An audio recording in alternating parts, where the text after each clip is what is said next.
Bonjour, je vous propose une nouvelle capsule sur les procédures et surtout les victoires juridiques qu'on peut noter dans le cadre de la crise actuelle.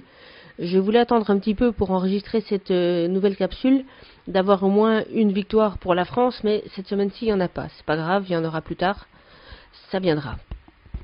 Alors donc j'évoque essentiellement l'étranger, en commençant par une procédure qui est introduite en Belgique contre YouTube, enfin contre Google donc, par le média indépendant Keros.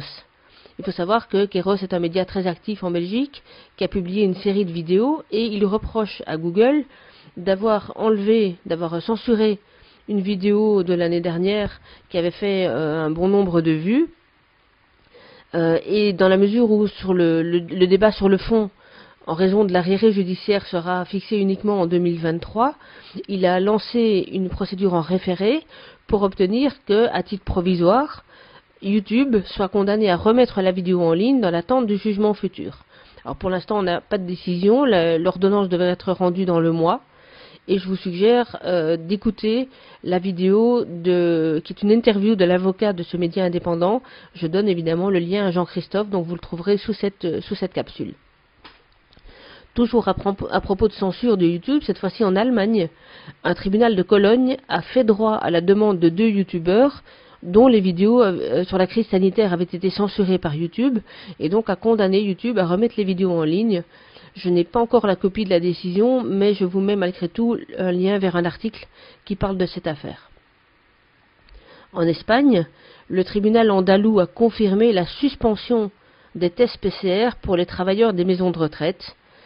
Donc les salariés qui se voyaient obligés de faire des tests PCR pour occuper leur poste s'ils n'étaient pas vaccinés ont obtenu gain de cause, et le raisonnement est très simple. Le tribunal estime que l'autorité qui voulait imposer la mesure aurait dû faire valider celle-ci préalablement et que ça n'avait pas été fait. Donc la mesure est suspendue et le recours de l'autorité en question a été rejeté.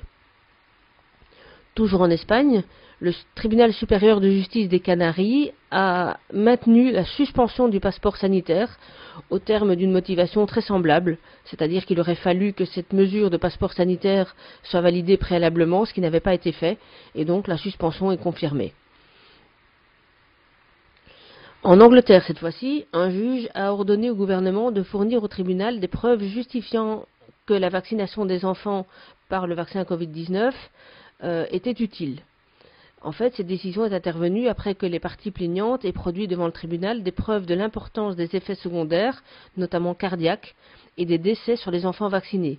Il était question dans les rapports produits de chiffres démontrant une augmentation de 400% des décès sur les enfants.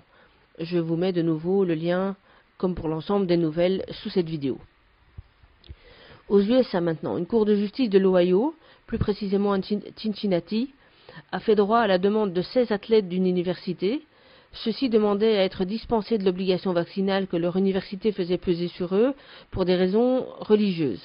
Alors, j'ai pas vu la décision rendue, mais d'après l'article dont je donne le lien, la décision a été prise à l'unanimité des juges, ça mérite d'être signalé, et donc les athlètes ont gagné. Aux USA toujours, les législateurs de l'État de l'Oregon demandent une enquête de grand jury fédéral pour la manipulation statistique des données du Covid-19. Je vous rappelle qu'il y a déjà 2 ou 3 mois, un responsable du CDC, donc au niveau national cette fois-ci, avait informé publiquement que sur les 100% de morts prétendument décédés du Covid aux USA, en réalité 6% seulement étaient effectivement décédés de cette maladie, et les 94% qui restent étaient décédés d'autres causes. Aux États-Unis toujours, un juge fédéral s'est rangé aux côtés de 17 travailleurs de la santé qui s'opposaient à l'obligation vaccinale pour l'État de New York, enfin imposée par l'État de New York, et ce toujours pour des raisons religieuses. Le juge fédéral a accédé à leur demande en empêchant donc l'État de New York d'appliquer une politique de vaccination obligatoire pour tous ceux qui invoquent une objection fondée sur la religion. Alors, aux USA toujours, on peut signaler une situation très étrange en Floride, et peut-être dans d'autres États, mais en tout cas pour la Floride, j'en suis sûre. Dans cet État, en effet, le gouverneur qui s'appelle Ron DeSantis lutte contre toutes les mesures Covid, en infligeant notamment des amendes de 5 000 $ aux sociétés qui imposeraient la vaccination.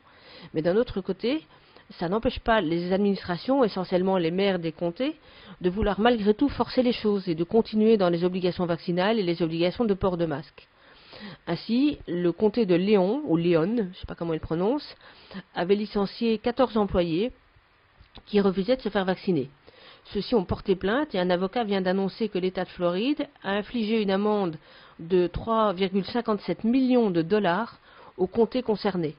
Alors, je ne connais pas bien leur procédure, j'ignore à quel titre l'État lui-même peut infliger de telles amendes, parce que ce n'est pas une juridiction, donc j'imagine qu'il s'agit d'une pénalité administrative, toujours est-il qu'elle est prononcée, qu'elle est quand même relativement élevée. Alors, ça n'a pas plu évidemment aux politiciens locaux qui se sont indignés qu'on veuille, je cite, les empêcher de passer de l'autre côté de cette pandémie, fin de citation. Et je vous recommande à ce niveau-là la lecture de l'article plein d'humour de l'avocat en question sur le blog qu'il publie. Je donne de nouveau l'adresse à Jean-Christophe. Cet avocat s'interroge d'ailleurs sur la santé mentale de l'une des élues dont il relaie les propos. Enfin, excusez-moi, un juge fédéral toujours aux États-Unis a interdit à la compagnie United Airlines d'imposer les injections à ses employés. Le juge veut éviter, je cite, de risquer un préjudice irréparable. Alors l'article dont je mets le lien n'est pas très précis et je n'ai pas encore trouvé la décision, donc il faut rester prudent à ce niveau-là, mais il semble qu'il s'agisse d'une procédure également en référé dans l'attente d'une décision future après un examen plus approfondi. Donc je reste on va dire, relativement prudente sur la portée de cette décision, toujours est-il qu'elle a été rendue et qu'elle mentionne la volonté d'éviter de risquer un préjudice irréparable.